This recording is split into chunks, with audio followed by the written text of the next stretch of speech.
একোজন শিক্ষকে এখন সমাজৰ সামাজিক সাংস্কৃতিক দিশবোৰ প্ৰতিফলিত কৰে। মানুহৰ জ্ঞানৰ উত্তৰণৰ ক্ষেত্ৰত শিক্ষকে এক বিশেষ ভূমিকা পালন কৰে। শিক্ষা ব্যৱস্থাৰ সফলতা বিফলতা নিৰ্ভৰ কৰে শিক্ষকসকলৰ ওপৰত। অতীতৰ পৰাই মানে ঋষিমুনিসকলৰ দিনৰ পৰাই আমাৰ সমাজত শিক্ষকৰ এক বিশেষ ভূমিকা আছে। যিহেতু আগৰ দিনত শিক্ষা ব্যৱস্থাটো আছিল শিক্ষক কেন্দ্ৰিক, গতিকে শিক্ষকসকলৰ মূল কাম আছিল কেৱল শিক্ষাদান কৰা। কিন্তু সময়ৰ লগে লগে আমাৰ সমাজ ব্যৱস্থাৰ পৰিৱৰ্তন হ'ল আৰু শিক্ষা ব্যৱস্থাটো শিশুকেন্দ্ৰিক হ'ল। যিহেতু শিক্ষা ব্যৱস্থাটো শিশুকেন্দ্ৰিক, গতিকে বৰ্তমান সময়ত শিক্ষকৰ ভূমিকাৰো পৰিৱৰ্তন হ'ল। বৰ্তমান সময়ত শিক্ষাদানৰ লগতে শিক্ষকৰ মূল ভূমিকা হ'ল এজন পৰামৰ্শদানকাৰী, এজন সুবিধাদানকাৰী, এজন উৎসাহদানকাৰী হিচাপে কাম কৰা। আজি আমি এই ভিডিঅ'টোত এজন অভিৰুচক বা উৎসাহদানকাৰী হিচাপে এজন শিক্ষকৰ ভূমিকাবোৰ কি কি সেই বিষয়ে এটা এটাকৈ আলোচনা কৰিম। শিক্ষকৰ প্ৰথম কামটো হৈছে ছাত্ৰ ছাত্ৰীসকলক ভৱিষ্যত জীৱনৰ বাবে আশাবাদী কৰি তোলা। আমাৰ জীৱনত কিবা এটা পোৱাৰ, কিবা এটা কৰাৰ আশা থাকিব লাগে। যদি ভৱিষ্যতক লৈ আমাৰ কোনো আশা নাথাকে, তেতিয়া কি হয়, আমাৰ জীৱনটো লক্ষ্যহীন হৈ পৰে। কোনো কাম কৰিবৰ বাবে আমাৰ মনত আগ্ৰহৰ সৃষ্টি নহয়। গতিকে শিক্ষকৰ ইয়াত মূল ভূমিকা হৈছে যে তেওঁ শিশুসকলৰ মনত ভৱিষ্যত জীৱনৰ এখন সুন্দৰ কাল্পনিক ছবি গঢ়ি তোলা আৰু শিশুসকলক ভৱিষ্যতে সফল ব্যক্তিৰূপে গঢ়ি তুলিবলৈ চেষ্টা কৰা। যদি শিশুসকলৰ মনত ভৱিষ্যতে কিবা এটা কৰাৰ, কিবা এটা হোৱাৰ হেঁপাহ জাগি উঠে, তেতিয়া তেওঁলোকে শিক্ষাৰ ক্ষেত্ৰতো তেওঁলোকৰ মনোযোগ বৃদ্ধি পায়। ইয়াৰ পাছৰটো হৈছে মহান ব্যক্তিৰ জীৱনৰ ধাৰণা দিয়া। শিক্ষকে শিশুসকলৰ আগত মহান ব্যক্তিসকলৰ জীৱন কাহিনীবোৰ ক'ব লাগে। বিভিন্ন ধৰণৰ উদাহৰণ দি তেওঁলোকৰ গুণ গৰিমাৰ বিষয়ে অৱগত কৰাব লাগে। এনে কৰিলে কি হ'ব যে ছাত্ৰ ছাত্ৰীসকলে তেওঁলোকৰ কথা শুনি অনুপ্ৰাণিত হ'ব আৰু ভৱিষ্যতে তেওঁলোকৰ দৰে হোৱাৰ আশাত শিক্ষাৰ প্ৰতি অধিক মটিভেট হ'ব। ইয়াৰ উপৰিও শিক্ষকে ছাত্ৰ ছাত্ৰীক তেওঁলোকে কৰা ভুলবোৰৰ বাবে গালি শপনি নাপাৰি তাৰ আঁৰৰ যিবোৰ কাৰণ থাকে সেইবোৰ জানিবলৈ চেষ্টা কৰিব লাগে আৰু শিশুসকলক মৰম সহানুভূতিৰে তেওঁলোকৰ ভুলবোৰ দেখুৱাই দিব লাগে। ইয়াৰ পাছৰটো হৈছে পুৰস্কাৰ আৰু শাস্তিৰ উচিত ব্যৱহাৰ।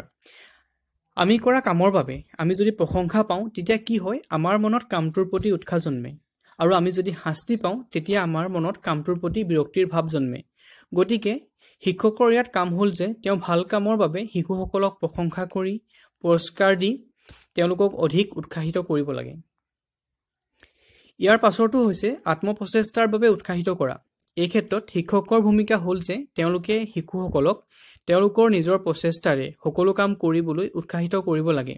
তেনে কৰিলে কি হ'ব যে যেতিয়া শিশুসকলে নিজৰ চেষ্টাৰে কিবা এটা কাম কৰিব আৰু সফল হ'ব, তেতিয়া তেওঁলোকৰ আত্মবিশ্বাস বৃদ্ধি পাব আৰু তেওঁলোকে নিজে নিজেই মটিভেট হ'ব। ইয়াৰ উপৰিও ছাত্ৰ ছাত্ৰীক সক্ৰিয় অংশগ্ৰহণ কৰিবলৈ দিলে, খেলা ধূলাৰ মাজেৰে শিকালে বেছি ভাল ফল পোৱা দেখা যায়। সৰু সৰু ল'ৰা ছোৱালীবোৰে খেলা ধূলা কৰি ভাল পায়। সেয়েহে তেওঁলোকক যদি খেলা ধূলাৰ মাজেৰে শিক্ষা দিয়া হয়, তেতিয়া তেওঁলোক বিৰক্ত নহয় আৰু তেওঁলোকে কি হয়, পঢ়াৰ প্ৰতি তেওঁলোকৰো উৎসাহ জন্মে।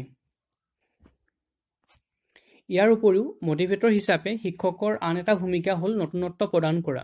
শিক্ষকে শিশুসকলক কেৱল গতানুগতিক কামতে আবদ্ধ নকৰি তেওঁলোকক ড্ৰামা, ফিল্ড ৱৰ্ক, এক্সকাৰচন আদিৰ ব্যৱস্থা কৰি দিব লাগে। তেনে কৰিলে শিশুসকলে আত্মোপলব্ধি কৰিবলৈ শিকে আৰু তেওঁলোক নিজে নিজে অভিৰুচিত হয়। ইয়াৰ বাহিৰেও শিক্ষকে বিদ্যালয়ত কাৰিকুলাৰ আৰু কো-কাৰিকুলাৰ এক্টিভিটিবোৰৰ আয়োজন কৰিব লাগে, যাতে প্ৰতিজন ছাত্ৰ ছাত্ৰীয়ে নিজৰ সফলতাৰ অভিজ্ঞতা আহৰণ কৰিব পাৰে আৰু এই অভিজ্ঞতাই শিক্ষাৰ্থীসকলক মটিভেট কৰাত যথেষ্ট সহায় কৰে। সেয়েহে শিশুসকলক মটিভেট কৰিবৰ কাৰণে শিক্ষকে মাজে সময়ে বিদ্যালয়ত বিভিন্ন ধৰণৰ প্ৰতিযোগিতাসমূহৰ আয়োজন কৰি থাকিব লাগে। মটিভেটৰ হিচাপে শিক্ষকৰ আন এটা ভূমিকা হৈছে যে বিভিন্ন ষ্টিমুলাছ বা উদ্দীপক ভিন্নতাৰ প্ৰয়োগ কৰি ষ্টুডেণ্টক মটিভেট কৰা। শিক্ষকে তেওঁৰ অংগী ভংগী, কথা কোৱাৰ ষ্টাইল, আই কণ্টেক্ট, ইণ্টাৰেকশ্যন ষ্টাইল আদিৰ জৰিয়তে ষ্টুডেণ্টসকলক পঢ়াত মনোযোগ বজাই ৰখাত সহায় কৰিব পাৰে। ইয়াৰ উপৰিও শিক্ষকে তেওঁৰ শিক্ষাদান কৰিব বিচৰা বিষয়ৰ সুপৰিকল্পনা কৰি ষ্টুডেণ্টৰ এটেনশ্যন আনিব পৰাকৈ বিভিন্ন ধৰণৰ স্কিল, মেথড, টেকনিক আদি ব্যৱহাৰ কৰিও শিশুসকলক শিক্ষাৰ ক্ষেত্ৰত মটিভেট কৰাত গুৰুত্বপূৰ্ণ ভূমিকা পালন কৰিব পাৰে। এটা ক্লাছত বিভিন্ন ধৰণৰ ছাত্ৰ-ছাত্ৰী থাকে আৰু কি হয় সকলোৰে যোগ্যতা আগ্ৰহ একে নহয়। এই ক্ষেত্ৰত শিক্ষকৰ ভূমিকা হ'ল যে তেওঁ যদি শিশুসকলৰ ব্যক্তিগত যিবোৰ ভেদাভেদ আছে সেইবোৰ লক্ষ্য কৰে আৰু তেওঁলোকক শিক্ষাদান কৰাত সহায় বা শিক্ষা গ্ৰহণ কৰাত সহায় কৰে, তেতিয়া শিশুসকলে শিক্ষাৰ ক্ষেত্ৰত অধিক পৰিমাণে অভিৰুচিত হ'ব। ইয়াৰ পাছত শিক্ষকৰ আন এটা গুৰুত্বপূৰ্ণ দিশ হৈছে যে শিক্ষকৰ বৃত্তিটোৰ প্ৰতি তেওঁৰ নিজৰ আগ্ৰহ।